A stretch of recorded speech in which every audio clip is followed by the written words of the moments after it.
میں آپ کو دینا چاہتا ہوں، کم سے کم اپنی عادت بنائیں کہ سونے سے پہلے 4-5 آیتیں ہی پڑھ لیا کریں، ایک رکوع ہی پڑھ لیا کریں، ضرور پڑھیں۔ آپ دیکھیں قرآن شریف میں ایک سورت ہے، قرآن شریف میں ایک سورت ہے، اگر سونے سے پہلے اس سورت کو آپ پڑھ لیں، روزانہ پڑھنے کی عادت ڈالیں، تو یہ سورت کی تاثیر یہ ہے کہ آپ جو سوچو گے وہ ہوگا، جو سوچو گے وہ ہوگا۔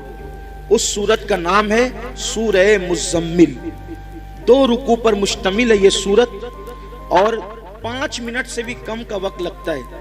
5-6 دن اگر آپ اس کو ریگولر پڑھیں گے نا سورہ مزمل کو، تو آپ کو یہ زبانی یاد ہو جائے گی، اور آپ سورہ مزمل پڑھنے کے عادی بنے، جادو سے بچیں گے، سحر سے بچیں گے، بلاؤں سے بچیں گے، یہ ہے۔ پھر بھوکمری سے بچنا ہے، فاقہ کشی اور غربت سے، یعنی مالدار بننا ہے۔ سوتے ٹائم سورہ واقعہ کی تلاوت کریں، سورہ واقعہ مالدار بنانے والی سورت ہے۔ ایک مرتبہ حضرت سیدنا عبداللہ ابن مسعود رضی اللہ تعالیٰ عنہ، آپ کے وصال کا وقت قریب تھا، حضرت سیدنا عثمان غنی آپ کے گھر گئے، اور جانے کے بعد کہنے لگے، بھائی عبداللہ آپ کی بڑی دینی خدمات ہے، اب ایسا لگتا ہے کہ تم دنیا میں زیادہ دن تک نہیں رہو گے، اور تمہاری بیٹیاں ہیں، اور آپ مجھے وصیت کر دیں کہ میں آپ کی بیٹیوں کے لیے کیا خدمت کر سکتا ہوں۔ حضرت عبداللہ ابن مسعود اٹھ کر بیٹھ گئے، کہنے لگے عثمان میرے بھائی یاد رکھو، میری بیٹیاں کبھی بھوکی نہیں رہے گی، میری بیٹیاں کبھی فاقے سے نہیں رہے گی، میری بیٹیوں کو کبھی مال کی تنگی نہیں ہوگی، آپ پیسوں کی بات نہ کریں۔ حضرت عثمان غنی نے کہا کیوں عبداللہ، ہم تو یہ سمجھ رہے تھے کہ تمہارے پاس مال نہیں ہے، اتنے یقین سے جو بات کہہ رہے ہو ایسا لگتا ہے کہ شاید تم نے بیٹیوں کے لیے بہت مال اکٹھا کر رکھا ہے۔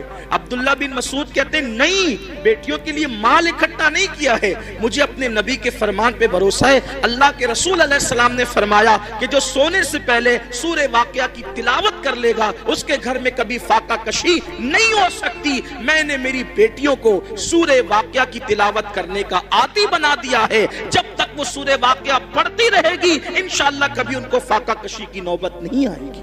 یہ صحابہ کا یقین تھا۔ بہت ساری بچیوں کو رشتے نہیں آتے، سورہ یاسین پڑھے، عصر کے بعد پڑھے، ان کو اچھے رشتے آئیں گے۔ قرآن میں سب ہے لیکن قرآن پڑھنا نہیں چاہتے، تعویذ لینا چاہتے ہیں، تعویذ لینا چاہتے ہیں، وظیفے پڑھنا چاہتے ہیں۔ قرآن سے بڑھ کر کون سا وظیفہ ہے وہ بتائیں نا آپ، قرآن سے بڑھ کر کون سا وظیفہ ہے؟ دیکھو حضور غریب نواز رضی اللہ تعالیٰ عنہ جے پال جوگی کے سارے جادو کا جواب صرف ایک آیت سے دیا ہے غریب نواز نے، اس کو آیت الکرسی کہتے ہیں۔ آیت الکرسی سے جے پال جوگی ہار گیا، غریب نواز کے مقابلے میں نہیں آ سکا۔ وہ سورہ فلق سورہ ناس پڑھ کے دم کیجئے، نظر بد ختم ہوگی۔ بچے جو شام کے وقت رات رات بھر روتے ہیں، فلق اور ناس پڑھ کر دم کرو، بچے رونا بند کر دیں گے، نہیں روئیں گے بچے۔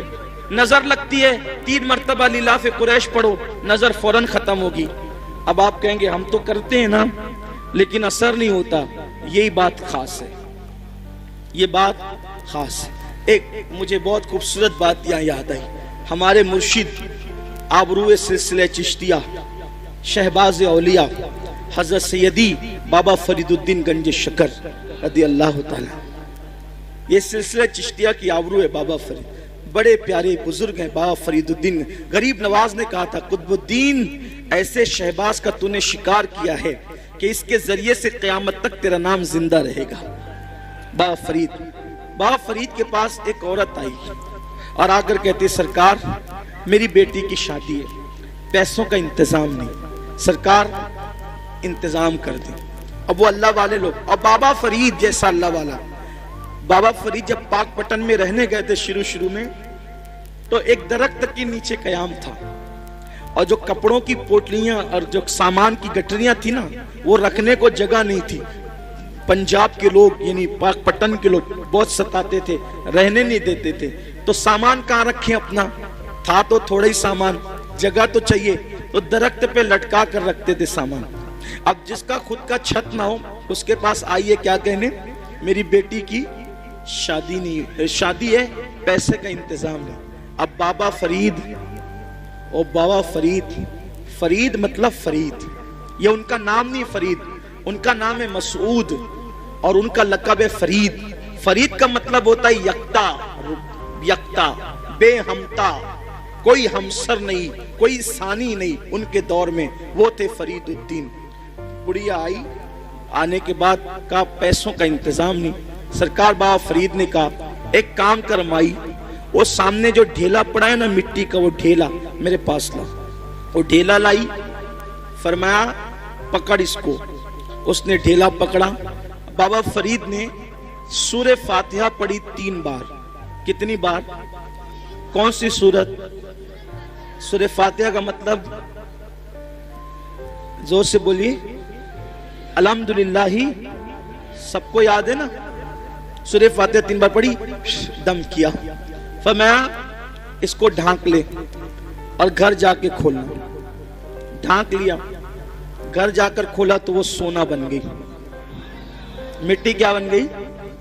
سونا بن گئی۔ اب وہ شادی بھول گئی، انسان تو لالچی ہوتا ہے۔ بابا صاحب نے کتنا آسان طریقہ بتایا مٹی کو سونا بنانے کا۔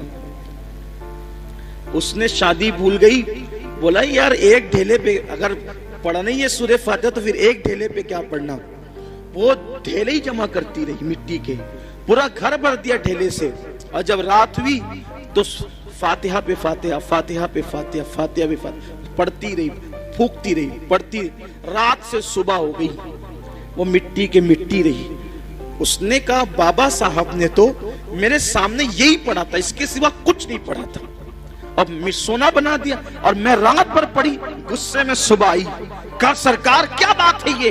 فرمایا مائی کیا ہوا، تیرا مسئلہ تو حل ہو گیا، ناراض کیوں ہے؟